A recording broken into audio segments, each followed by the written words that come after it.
One nation one election की गुब्बारा फुलाने के बाद बीजेपी खुद बैकफुट पर आ गई है। केंद्र सरकार ने एक देश एक चुनाव से जुड़ा 129वां संविधान संशोधन विधेयक और केंद्र शासित प्रदेश कानून संशोधन विधेयक संयुक्त संसदीय समिति यानी जेपीसी को भेज दिया।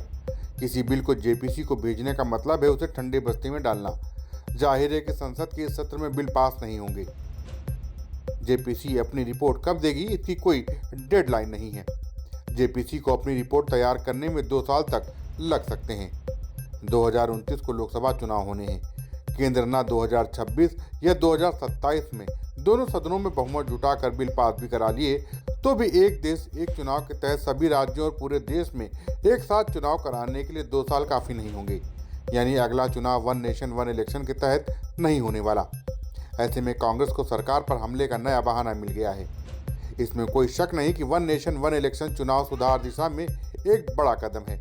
इससे चुनावी खर्च कम होगा, विकास कार्यों में तेजी आएगी।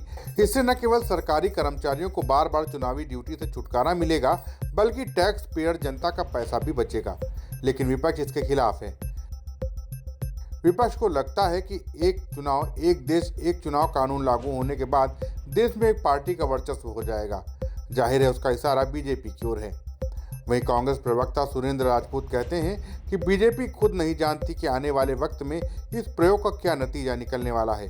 बीते लोकसभा चुनाव के नतीजों ने बीजेपी को करारा झटका दिया है, इसलिए वह फूंक फूंक कर कदम रख रही है।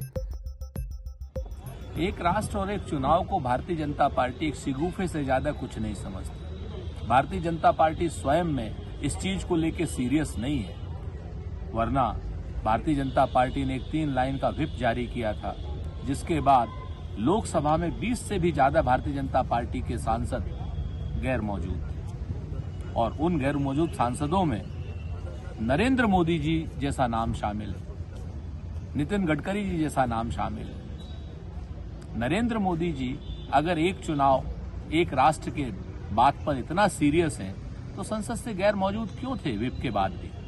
और क्या व्हिप से ऊंचे हैं नरेंद्र मोदी जी? इन सारी बातों से स्पष्ट हो रहा है कि भारतीय जनता पार्टी कतई एक राष्ट्र एक चुनाव नहीं चाहती है, वो तो बस जनता को उनके मुद्दों से भरमाना चाहती है। जनता बेरोजगारी पर सवाल न कर सके, जनता अग्निवीर पर सवाल न कर सके, जनता कपास के किसान पर सवाल न कर सके, शंभू बॉर्डर पर जो किसान सालों से बैठे हैं उनकी मांग पर बात न कर सके, जनता ये न पूछ सके कि आप किसानों के साथ विश्वासघात क्यों कर रहे हैं, जबकि किसानों की जो सारी आपने मांगे मान ली थी उसी को क्रियान्वयन करके किसान कह रहा है कि आप मान लीजिए, और उसके लिए वो 100 किसानों के जत्थे में दिल्ली आना चाहता है, लेकिन उसको आने नहीं दिया जा रहा। उसके रास्ते में कील कांटे आंसू गैस लाठी सब छोड़ा जा रहा है। इस पर जनता सवाल न कर सके, इसलिए एक राष्ट्र एक चुनाव का सिगूफा लेकर के आए हैं।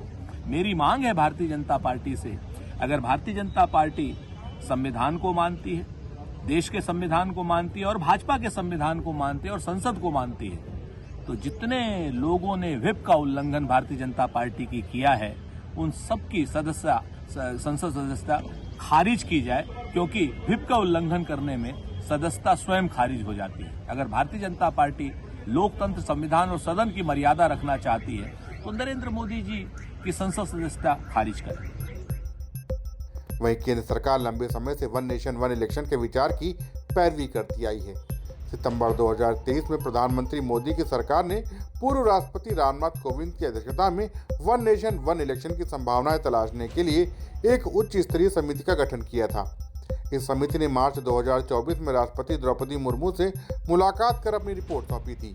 समिति ने शामिल प्रमुख सदस्यों में केंद्रीय गृह मंत्री अमित शाह, कांग्रेस के पूर्व नेता गुलाम नबी आजाद, 15वें वित्त आयोग के पूर्व अध्यक्ष एन.के. सिंह, लोकसभा के पूर्व महासचिव डॉक्टर सुभाष कश्यप, वरिष्ठ अधिवक्ता Harish Salve, chief vigilance commissioner Sanjay Kothari थे। सितंबर 2024 में प्रधानमंत्री मोदी की अध्यक्षता में केंद्रीय मंत्रिमंडल ने समिति की सिफारिशों को मंजूरी दी थी।